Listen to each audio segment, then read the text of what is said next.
প্রিয় দর্শক শ্রোতা মণ্ডলী, বালাপুরের প্রাচীন ঐতিহ্যবাহী শ্রী শ্রী চীন চণ্ডী মায়ের মন্দিরে আজ কয়েকজন শিল্পী এখানে এসেছে। আমরা তাদের সাথে কথা বলবো। তারা দেশবরেণ্য শিল্পী।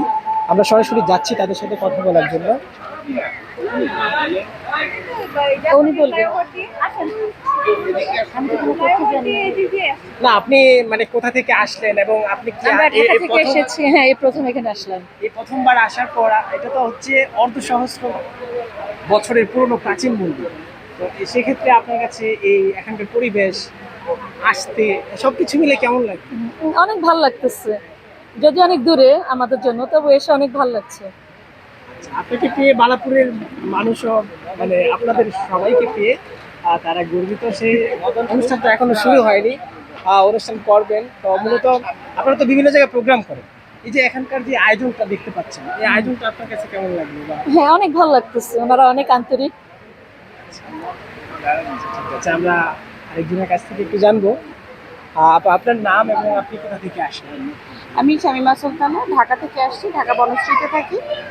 আর বালাপুরে এই এই পূজায় প্রথম আসছি আমি। এটা প্রায় 500 বছরের পুরনো মন্দির। এটা এখানকার কথা আমরা অনেক শুনেছি, আমাদের সংগঠন থেকে সবসময় আসে, এখানে প্রতি বছরই আসা হয়। আমি এবার আসছি, আমাদের গ্রুপও আসছে, আমাদের ম্যাডাম যিনি উনিও আসছেন। তো এখানে আসলে মানে আসছি, এখানে এসে খুব ভালোও লাগে। আর মন্দিরের একটা প্রার্থনা যেটা, সেটা হচ্ছে যে চাই যে সবাই সবাই ভালো থাকুক।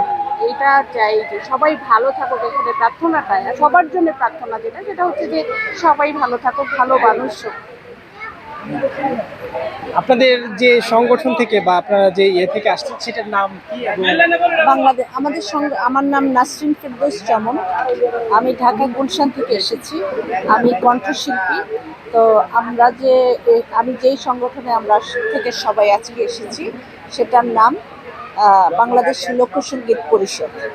সেটার প্রতিষ্ঠাতা সভাপতি ইন্দ্রমোহন রাজবংশী, এবং সভাপতি হলেন আমাদের দীপ্তি রাজবংশী, আমাদের চাচি। তো আমরা সবাই ওনার ইয়েতে আমরা এখানে এসেছি।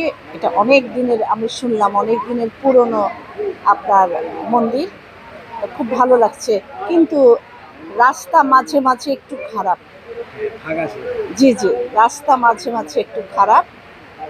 আপনার ইয়ে কি বলে, জি, মাধবদী। আমি জায়গাটার নাম অনেক শুনেছি, কিন্তু আসি নাই কখনো। আজকেই প্রথম আসলাম। জি জি, হ্যাঁ হ্যাঁ, আমি আসি, আমি কালীগঞ্জ পর্যন্ত আসি, কালীগঞ্জে আমি যাই, কিন্তু মাধবদী আমি কখনো আসিনি। আজকে খুব ভালো লাগছে এখানকার পরিবেশ এবং ভাব গাম্ভীর্য। আসলে মন্দিরে আমাদের একই তো কথা, আমরা আল্লাহর কাছে প্রার্থনা করি, মন্দিরেও এখানেও একটা প্রার্থনাই হয় বলতে গেলে। তো এই খুব ভালো লাগলো। থ্যাংক ইউ, আপনি দেখুন।